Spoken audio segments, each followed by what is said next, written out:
Hi everyone, welcome back. It's Jessica here, and today we're going to be working on block 45 of the 2023 Scrappy Sampler. Let's get started.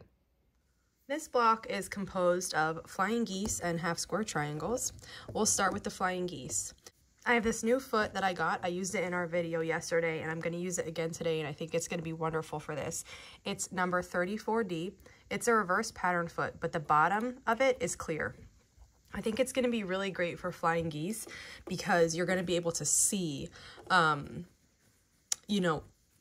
you're stitching the line, and I think it's going to be just really, really perfect for that application.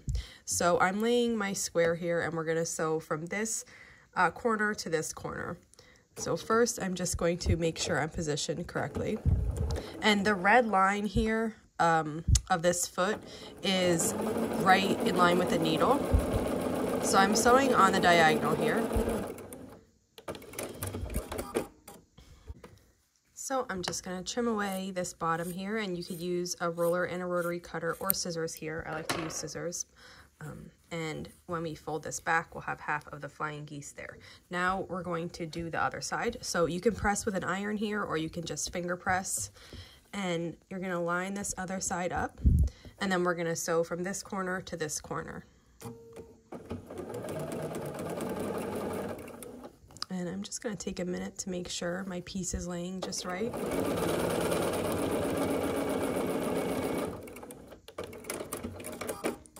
Then we're going to do the same thing. We're going to trim away and leave 1/4 of an inch.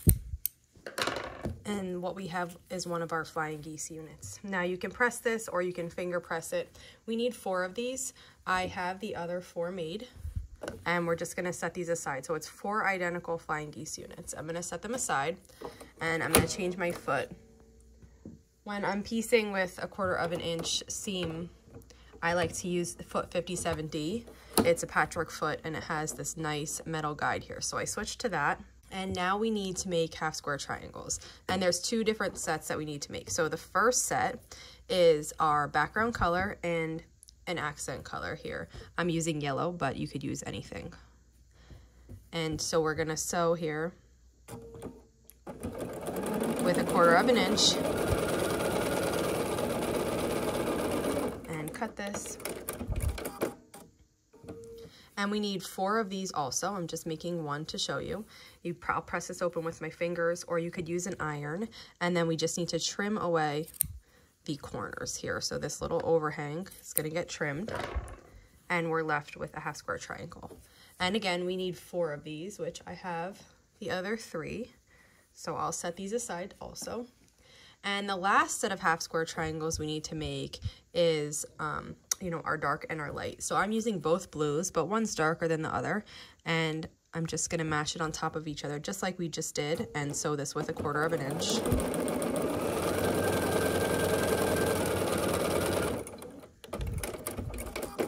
And here, when I do this, when I finger press this open, I'm going to press the seam allowance to the dark with my fingers. You can do it with an iron also.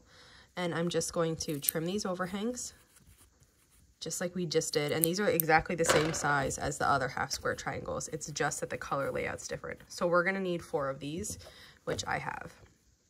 Now the next step in the pattern is to take these, and we're going to make a pinwheel.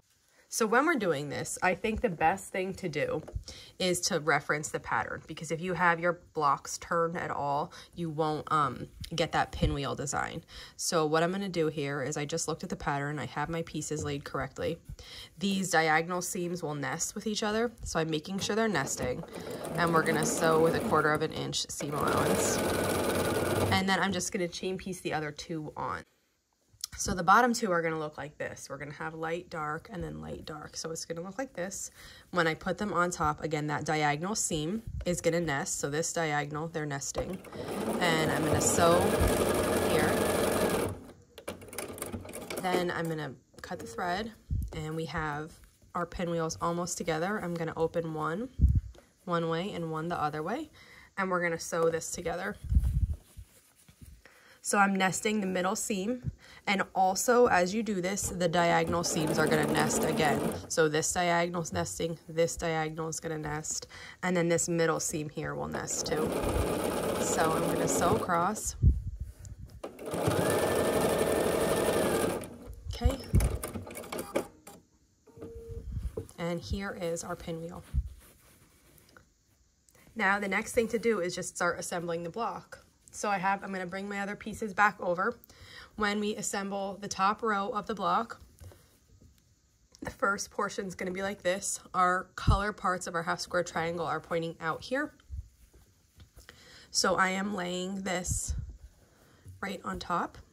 And we're just going to sew down.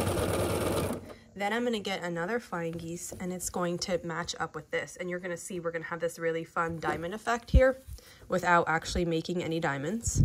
So this will go under, and then I'm going to match it up here. I'm just making sure the seams are laying the way I want them to. And then for the bottom, we're going to use another flying geese and another half square triangle, but turn like this because we're having our color portion point out. And then these diagonals are nesting nicely too. And after we sew that on, I'll just cut the threads and open this up. And then we're going to add this other to the other side with the color portion out.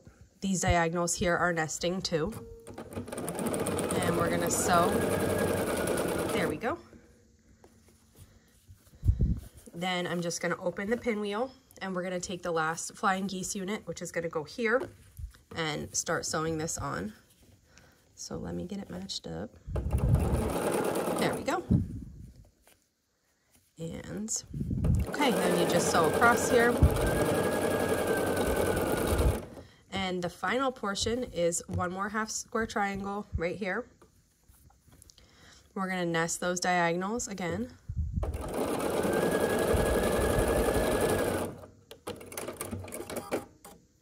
Now we have everything kind of sewn in place, but we have 2 long seams left. So I'm just going to open it up so you can see what the block's going to look like. That's what we're going to do. And now we're going to sew each long seam. So when we do this, we just need to make sure that our seams are going in the directions we want them to. And really here, you can decide what lays best or what you like. These could even be pressed open if you wanted. The way I'm doing it is my flying geese, that seam is going in toward the pinwheel. And then the seams on the outer portion that you can see here, this half square triangle, the seams are going out toward the half square triangle. And I kind of like how that's laying. You could switch it up and have it go the other way. Really, it's totally up to you. But I liked how when I put these 2 seams in, I liked how I could see my points really nicely. So that's why I chose that.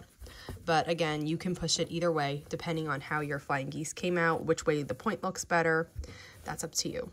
And then here we're going to do the last long seam, and I'm nesting there the diagonals, and then I'm going to come and just double check my seams are in the right position for the rest of my block. They are. And we're just going to sew. When I get to that seam, I'm going to stop and just readjust this last half square triangle. And that's going to be that.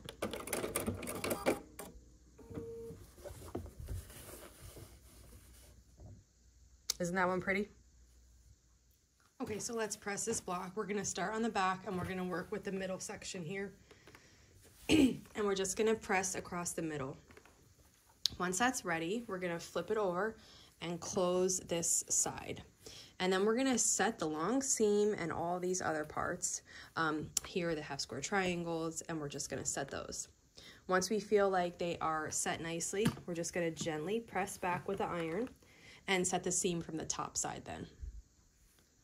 Now the next thing will be to repeat that same process on the other side. So we're just going to fold this over and set the long seam with the iron. And once it's ready, we'll just gently open it, and then you can give it a press from the front, or you can call it done, whatever, however, till you can press it till you feel content. So here's block 45. I love this. I love the effect it gives, and I love having the little touch of color on the outside. If you have any questions on making this block, just let me know, and otherwise I'll see you back here tomorrow for block 46. Thank you for following along.